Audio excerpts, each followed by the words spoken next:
이슈토크입니다. 부산교육청에서는 미래를 함께 여는 부산교육 실현을 위해서 많은 노력을 기울이고 있습니다.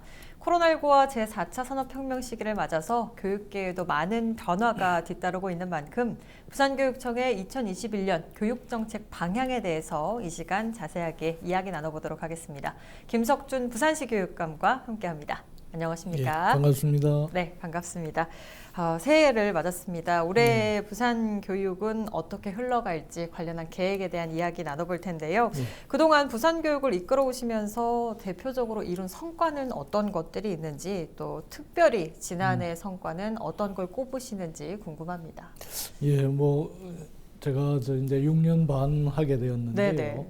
그동안에 꼭 대표적인 성과를 꼽으라면 가시적인 어떤 이 업적들도 있겠습니다만 무엇보다도 중요한 것은 그동안 상당히 떨어져 있던 부산 교육에 대한 기대와 신뢰, 이걸 다시 회복하고 네. 또 우리 교육가족들 스스로가 부산 교육이 잘할 수 있다는 자부심과 자신감을 회복한 것, 이게 제일 중요한 성과가 아닌가 생각합니다. 이런 성과, 이런 이제 변화를 확인하게 되는 거는 실제 예를 들자면 2017년부터 19년까지 교육부의 교육청 평가에서 우리 부산교육청이 3년 연속 최우수 교육청 평가를 받고 네네. 또 2020년에도 우수한 평가를 받은 이런 것을 통해서 확인이 될 수 있다라고 봅니다. 그런데 실제 더 중요한 것은 네. 이 학교가 변하고 있다 하는 것을 교육가족들뿐만 아니라 학부모님들이나 시민들이 실제 체감하고 있는 것, 이게 가장 의미 있는 변화하고 성과가 아닌가 생각을 합니다. 네. 또 올해 예산을 좀 전년과 비교를 했을 때 소폭 감소한 규모입니다. 네. 올해 부산시 교육청의 예산 규모는 정확히 어느 정도나 됩니까? 네, 원래 우리 의회에서 통과된 예산은 4조 5,899억인데요. 네. 이 작년에 비해서 약 160억 정도가 줄었습니다. 네네. 그런데 내용적으로 보면 우리 교육청의 예산은 중앙정부에서 이전한 수입이나 부산시에서 이전한 수입으로 구성이 되는데 네네. 실제 경제가 어려웠기 때문에 중앙정부에서 내려오는 이전 수입도 1,700억 이상 줄어들었고 네. 또 시에서 들어오는 이전 수입도 750억 이상 줄어서 전체적으로 작년에 비해서 수입이 2,500억 정도가 줄었는데 네. 일단 저희들은 그 전에 형편이 조금 좋을 때 교육재정 안정화 기금을 약 4천억 정도 비축을 해두었기 때문에 네. 모자라는 부분을 거기서 2,300억 정도를 이제 가져와서 큰 어려움 없이 지금 계획대로 예산을 집행할 수 있게 됐다, 이렇게 말씀드릴 수 있습니다. 네, 알겠습니다. 또 아무래도 코로나19 사태가 끝나지 않았기 때문에 주요 정책 같은 걸 세울 때 이 부분을 고려하지 않을 수 없다라는 그렇습니다. 생각이 드는데요. 그렇다면 부산교육청의 올해 중점 과제는 어떻게 되나요? 예, 그래서 우리는 장시간 토론을 통해서 크게 4가지 과제를 설정을 했습니다. 네. 첫째는 이 미래를 준비하는 창의 융합 교육이다, 이렇게 해서 실제로 이제 4차 산업혁명이 진행되고 미래 사회에 필요한 미래 역량을 제대로 갖춘 학생들을 길러내기 위한 준비에 보다 많은 노력을 해야 된다라고 봐서 네. 특히 그동안에 저희들은 이제 이 무한 상상실이나 이렇게 해서 아이들이 스스로 생각한 걸 작품으로 만들어보고 해서 메이커 교육에 주력했었는데 네. 작년에 코로나를 경험하면서 이제 그 온라인 수업과 오프라인 수업을 결합하는 이런 네. 브랜디드 러닝을 할 수 있는 시스템을 갖추는데 주력하고 있고요. 둘째로는 지속 가능한 생태 해양 교육을 설정을 하고 있습니다. 이번 코로나 사태도 결국 생태계가 파괴되면서 오는 이런 악영향이기 때문에 이런 사태가 또 더 나아가서는 기후 위기나 이런 중대한 도전이 다가오고 있기 때문에 우리 학생들한테 생태 환경의 중요성에 대한 인식을 높이고 네. 특히 우리 부산의 경우에는 이제 해양 수도를 자임하고 있기 때문에 우리 학생들이 해양에 대한 관심과 또 도전 의식을 키우는 걸 또 중요한 과제로 설정을 하고 있습니다. 네. 그리고 역시 또 세 번째는 모든 학부모들이 관심을 가지고 있습니다만 우리 아이들 스스로가 자기 삶을 이 진로를 결정하고 선택할 수 있도록 하는 삶을 디자인하는 진로 진학 교육이라고 해서 아이들이 초등학교 때는 진로에 대한 인식을 하게 하고, 중학교는 탐색을 하게 하고, 고등학교는 직접 진로를 설계해서 자기 삶을 미리미리 설계하고 준비하도록 하는 이런 교육을 해야 되겠다고 생각하고 있고, 넷째로는 이제 틈새 없는 학교 안전망을 구축한다를 설정합니다. 네. 그래서 우선은 이번 방역 코로나 사태처럼 방역에 빈틈이 없이 해야 되겠고, 또 그 못지않게 교육에 있어서도 기초학력이 부진한 이런 학생들을 한 명도 발생하지 않도록 꼼꼼하게 챙기는 이런 학교 안전망을 구축하자, 이렇게 지금 4가지 목표를 설정하고 있습니다. 네.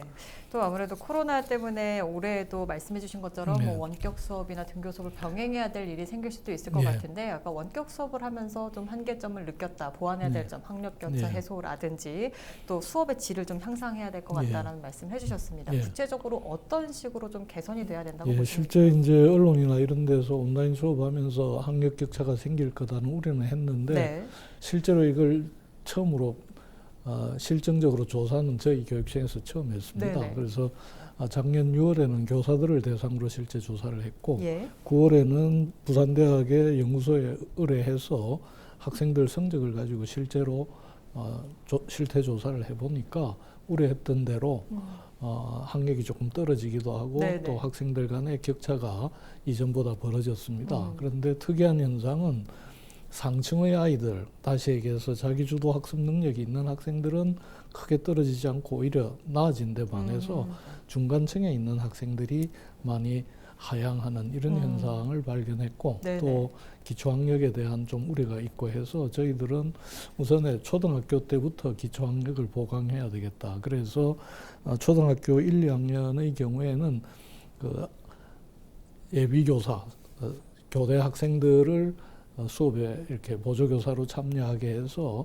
학습 부진이 생기는 아이들을 1, 2학년 때부터 잡아주고, 그 다음에 그 3학년부터는 담임 선생님이 방과 후 지도를 통해서 학습 부진이 생기지 않도록 챙겨내고, 또 중학교의 경우에는 이 예비교사인 사범대생들과 수석교사들이 학습 부진 아이들을 미리미리 챙기는 이런 노력을 할 생각이고요. 그 다음에 이 온라인 수업에 필요한 여러 가지 인프라들을 지금 블렌디드 러닝을 통해서 부산의 모든 학교에 그런 교육이 가능하도록 교실을 구축하는 노력들을 지금 하고 있습니다. 네. 또 이 코로나19 또 4차 산업혁명 때문에 예. 교육 방식에도 참 많은 변화가 이루어지고 있는 게 사실인데, 그렇다면 코로나가 끝난 시대, 우리가 보통 포스트 코로나 시대라고 이야기를 하죠. 그 시대의 교육 방식은 좀 어떻게 변할 것이라고 보시는지, 또 대비는 어떻게 생각을 하고 계시는지도 궁금합니다. 일단은 그 원치 않았던 코로나 때문에 저희들이 미래 교육을 앞당겨서 경험하게 되었습니다. 네네. 그 온라인 수업이 대표적인 사례인데, 이 온라인 수업뿐만 아니고 코로나를 경험하면서 이제 에듀테크라고 해서 네. ICT 기술을 교육에 도입하는 이런 방식으로 교육의 패러다임이 바뀔 수밖에 없을 것이다. 네네. 그리고 다양한 수준의 인공지능을 수업에 도입하든지, 또는 빅데이터나 이런 걸 수업에 끌어들여서 아이들이 직접 주도적으로 참여하는 수업 형태로 바뀌어야 한다는 게 많은 전문가들의 인식인데, 네. 이걸 가능하게 하는 게 소위 블렌디드 교실입니다. 네. 예를 들어서 이전에는 선생님들이 칠판에다가 분필 가지고 수업을 했다면, 이 블렌디드 교실에서는 단초점 빔 프로젝트와 그다음 전자칠판, 그리고 녹화 기기 이런 걸 동원해서 우선 수업에서 빅데이터나 다양한 자료들을 전자칠판을 통해서 바로 아이들한테 보여주고, 네네. 또 아이들 스스로가 이제 디지털 세대니까 자기가 필요한 정보를 찾아서 그 수업에서 자기가 자료를 제시하고 탐색해가는 이런 경험들을 하게 되는, 말 그대로 미래형 수업 혁신이 일어나게 되는데, 지금 전국적으로 이런 게 필요하다는 인식은 다 되어 있는데, 네네. 우리 부산은 전국에서 유일하게 모든 교실에 바로 이런 이 브랜디드 교실을 구축할 준비를 지금 하고 있습니다. 네. 이미 작년에 30% 했고 올 상반기 동안에 70% 해서 13,000개 교실에 바로 브랜디드 러닝이 가능한 첨단 장비를 구축할 생각인데요. 그래서 한 교실당 저희들이 계산해 보니까 평균 한 670만 원 정도 소요가 되는데 네네. 부산에 13,000개 교실을 하려고 하니까 900억 가까운 예산이 듭니다. 그런데 네네. 이건 더 늦출 수가 없고 또 몇 년 계획 이러다 보면 앞에 시작한 학교와 뒤에 시작한 학교 간에 격차가 너무 커지기 그렇죠. 때문에 1년 안에 조건을 갖추려고 지금 열심히 노력하고 있고 또 이런 교실이 구축되면 그걸 원활하게 활용할 수 있도록 교사들에 대한 연수 계획도 지금 꼼꼼하게 수립하고 있어서 이제 완전히 달라진 수업, 달라진 교실 모습들을 학생들도 경험하고 우리 학부모님들도 보시게 될 겁니다. 네, 부산교육청이 이렇게 환경 변화에 힘을 예. 쓰고 있으니까 우리 예. 부산의 학생들은 조금 더 빨리 이런 환경을 접하고 음. 미래 교육에 또 앞장서서 나아갈 수 있는 뭐 이를테면 이런 겁니다. 네. 이번 코로나를 경험하면서 K-방역이 전 세계적으로 모범이 되었다면 전 세계적으로 학교가 문을 닫았다가 어려움을 겪은 건 마찬가지인데 네. 이런 상황에서 가장 모범적으로 학교 운영을 한 건 또 한국입니다. 그래서 K-교육이란 말이 나올 수 있는데 이런 K-교육 중에서도 가장 앞서가는 모습을 우리 부산교육이 실현하고 있다 이렇게 보시면 되겠습니다. 네, 부산의 학생들의 시야가 정말 예. 굉장히 넓어질 것 같다라는 네. 생각이 들고요.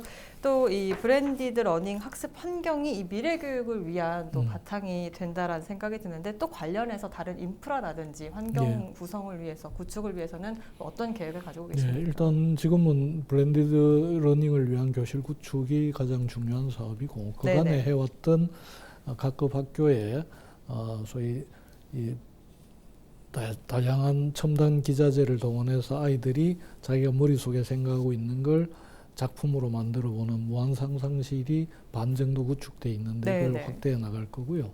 그다음에 이제 학교 밖에서는 아까 학교에서 이렇게 이 3D 프린터라든지 첨단 기자재 말고 네. 정말 아주 이 고가의 또 아주 무거운 이런 중장비를 갖춘 소위 상상 및 창의 공장을 지금 연포초 폐교가 된 자리에 올 9월에 개관 목표로 해서 지금 준비를 하고 있고 네네.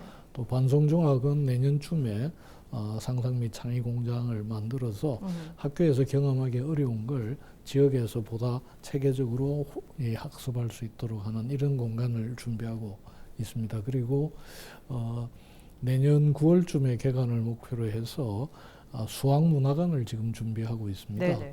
앞으로는 갈수록 그 수학이 삶의 기반이 되는 이런 시대로 갈 수밖에 없는데 네네. 반면에 수포자가 점점 늘어나고 있어서 그렇죠. 수학에 대해서 두려워하지 않고 또 수학이 단순히 문제 푸는 게 아니라 내 삶에 아주 밀접한 지식이라는 걸 아이들 스스로 체득할 수 있도록 지금 수학문화관을 준비하고 있는데 이 수학문화관이 만들어지면 많은 지역에서 또는 인근한 다른 나라에서도 이걸 아마 보러 오는 그런 부산의 랜드마크가 되지 않을까 생각하고 있습니다. 네, 교육감님 말씀 쭉 들어보니까 정말 미래 교육에 있어서 확실하게 대응을 하고 앞장서는 그런 예. 부산의 모습이 좀 보이고요. 또 기대가 되는 그런 부분입니다. 또 올해 이제 수능 제도가 개편이 되는 만큼 달라지는 제도가 있어서 좀 학생들이 많이 고민도 될 것 같고 예. 어떤 부분이 좀 달라질까 좀 두근두근하는 마음이 들 것 같은데 올해 변화되는 대입 전형의 주요 특징에 대해서도 좀 짚어주시죠. 예, 하여튼 입시 제도가 워낙 복잡하고 또 네네. 자주 바뀌기 때문에 수험생 입장에서는 굉장히 힘들 것 같은데 올해 같은 경우에는 계속 그 수능 중심으로 하는 정시 모집이 조금씩 늘어날 것 같고요. 네네. 그동안에 이제 학생부 중심의 수시 모집은 좀 줄어들지만 아마 교과 중심으로 내신 중심으로 이렇게 바뀔 걸로 네. 생각이 됩니다. 그런데 원래 특별히 이제 좀 차이는 이전처럼 이제 문과이과 구별이 사라지고 통합 운영이 되고 네네. 그다음에 이전에는 영어나 국어 수학은 공통 과목으로 이렇게 돼 있었는데 네. 이 안에서도 이제는 선택 과목이 나누어지게 돼서 수험생 입장에서는 상당히 복잡해지고 어려워지는 느낌을 가질 것 같습니다. 네네. 그리고 또 하나 중요한 변화는 여태까지는 수능에서 EBS 연계를 70%까지 했는데 그렇죠. 원래는 50% 정도로 좀 낮추어 갈 것 같아서 이 부분에 대해서도 우리 학생들이 잘 감안해서 준비를 해야 될 것 같습니다. 그런데 뭐 어떤 경우든지 제일 중요한 것은 학교 수업에 착실하고 충실하게 참여하는 것, 네. 이게 제일 중요할 것 같습니다. 네, 많은 변화가 있지만 네. 우리 학생들은 교육감님 말씀해 주신 것처럼 예. 착실하게 이행을 한다면 또 어렵지 않게 따라올 예. 수 있지 않을까라는 생각을 좀 해봅니다. 또 이 동서 지역 간 교육 격차 해소도 큰 문제로 남아 있는 상황인데요. 네. 이 부분에 대해서는 좀 어떻게 추진할 참 계획이신지. 어려운 문제입니다. 네네. 이게 동서격차가 교육 안에서만 일어나면 뭐 어떻게 해볼 수 있지만 그렇죠. 사실은 사회경제적 격차가 교육에 반영된 거기 때문에 사회 격차를 줄이는 어떤 노력이 같이 되어야 되는데 네네. 그럼에도 불구하고 저희들은 이제 상대적으로 불리한 지역에 더 많은 예산을 투입하고 또 이 열정적인 선생님들을 배치하고 네. 또 다양한 프로그램을 제시해서 그 격차를 줄이려고 상당히 노력하고 있습니다. 네. 크게 보면 뭐 동서격차 이렇게 하는데 실제 또 해운대 안에도 장산 이쪽과 저쪽이 굉장히 그렇죠. 차이가 나기 때문에 그런 다양한 이 상황들을 염두에 두고 격차를 줄이기 위한 노력들을 계속해 나가는데 저희들이 그래서 균형교육 발전 계획을 위해서 약 25개 과제를 설정해서 네. 3,700억 가까이 예산을 투입합니다. 그래서 이 격차를 줄여내기 위한 노력들을 해나가고 있는데 네. 그런 속에서도 어쨌든 좀 불리한 지역에는 더 많은 그 인프라, 예를 들자면 놀이마루 이런 걸 이제 영도에 지금 새로 하나 개설을 했거든요. 네네. 그리고 뭐 인성체험관을 명지 쪽에 배치를 하든지 이렇게 해서 저희들로서는 이제 그 균형을 잡아가려는 노력들을 나름대로 열심히 하고 있다 말씀드리겠습니다. 네, 지역 간의 또 교육 격차가 해소되는 그날도 기대해 보도록 하겠습니다. 또 지난해였죠. 유치원 초등 돌봄 전담사들이 집단 파업을 하면서 또 문제가 좀 발생을 했었는데 이 돌봄 사업은 어떻게 운영하는 게 바람직하다고 보십니까? 참 어렵습니다. 며칠 전에 그 교육부 장관께서도 기본 방향은 학교에서 공간을 제공하고 지자체에서 운영을 책임지는 이런 모델로 가야 된다. 이러니까 지금 기존의 돌봄 전담사들은 교육청에서 이제 지자체로 떠넘기는 거 아니냐 이렇게 해서 소위 고용 불안 이런 것 때문에 지금 문제 제기를 하고 계신데 돌봄은 이 교육청만의 과제가 아니라 지역사회가 함께 풀어가야 될 문제고 그런 의미에서 지금 큰 방향은 학교와 지역사회, 기초자치단체가 협력하는 모델이 맞지만 또 학교 안에서만 되는 문제가 아니기 때문에 우리가 예를 들어서 큰 아파트 단지나 이런 데는 학교에 가는 것보다 그 아파트 단지 안에서 아이들 돌봄을 해결하는 게 더 효율적이고 그런 모델을 이미 부산에서는 제시를 했습니다. 우리 아이 잘함터, 거점 잘함터 이렇게 해서 학교 안이 아니라 지역사회 안에서 돌봄을 하는 이런 모델을 제시하고 교육부에서도 굉장히 관심을 가지고 보고 있는데 어쨌든 이걸 이제 고용 불안 문제로만 접근하는 게 아니고 우리 사회 전체가 아이를 함께 돌보는 이런 이 문화와 또 그런 제도가 만들어져야 소위 출산율이 높아질 거라는 생각을 합니다. 그래서 이 부분은 좀 더 거시적인 관점에서 같이 지혜를 모아가야 된다라고 생각합니다. 네, 어떤 제도가 나와도 계속한 보완이 좀 필요하지 그렇습니다. 않을까라는 생각이 듭니다. 이제 마지막으로 설 명절이 얼마 남지 않았는데요. 부산 시민들 그리고 학생들께 한 말씀 부탁드립니다. 일단 뭐 딴 걸 떠나서 지금 심각한 인구 절벽에 부닥치고 있습니다. 출생아가 이 사망자보다 더 적어지는 이런 이제 상황이 생기고 있는데 그렇기 때문에 아이 한 명 한 명이 정말 소중한 자산이라서 꼭 나의 아이만이 아니라 우리 모두의 아이를 우리 모두가 잘 키워야 우리 아이도 잘 크고 사회가 제대로 발전한다는 인식들을 해주셨으면 좋겠고요. 바로 이제 설 명절을 앞두고 있는데 옛날처럼 가족들, 친척들이 다 모여서 함께 명절을 보내면 좋겠지만 코로나 상황이기 때문에 우리 아이의 안전을 위해서, 우리 가정의 안전을 위해서도 이제는 거리두기 잘 지켜주시고 함께 이런 이 방역을 위한 노력들에 힘을 모아주시기를 부탁드리겠습니다. 우리 교육청에서도 아이들 안전 책임지고 지켜내겠습니다. 네, 지금까지도 많은 노력해 오셨지만 학생들이 정말 여러 제약 없이 폭넓은 교육을 받을 수 있도록 앞으로도 많은 노력 부탁드립니다. 오늘 말씀 여기까지 듣겠습니다. 고맙습니다. 고맙습니다.